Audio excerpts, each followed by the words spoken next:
Myntri ke Sorkar Pdeng berikmi Ketenat Rural Development and Panchayati Raj Giriraj Singh ha ke jingi don ringkat Myntri Nongbah ke Meghalaya konrat ke sangmahan ke sengi ula play ke Meghalaya Pineapple Fest arah jar Plie ke balai sengi ha ke balapania da ke Sorkar Meghalaya ha dilihat INA Nongbah Delhi kini kata masa kalong kedak ban rakhe ke jingla jong ke Meghalaya ban penmi yo sot run ubabha bat ubathyang haba ajingkran ha kini ke sengi Giriraj ula ang ba kini kedai mau jam sekalenti ke badai nak bentaban kentiu ya ki marep lengba ke jing trai lang hapleng ki jela bat ke ban kentiu ya ke yok ke kot jong ki pat nong rep kat ba nak leong konrat sang mau ulo ong ba kani ke tamasa kalong ke bakong san ha ke jing ya lenti jong ke jela ban pun pa ya ke kolshor ke jela bat ya ke rep keryang bat ya ke jing ya teli ulo ong ru ba kedai kerensan ban ya sam ya ke jing ya pher ke kolshor kumjo ha ke leong ke rep keryang bat ke jing teli ba ka batte song ya ki breu jong ke jela.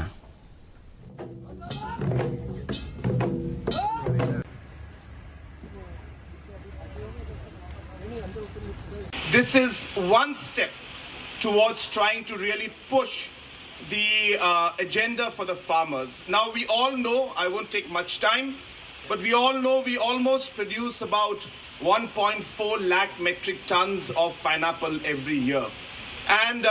the pineapple is, of course, one of the sweetest in the country and, of course, very much organic in nature.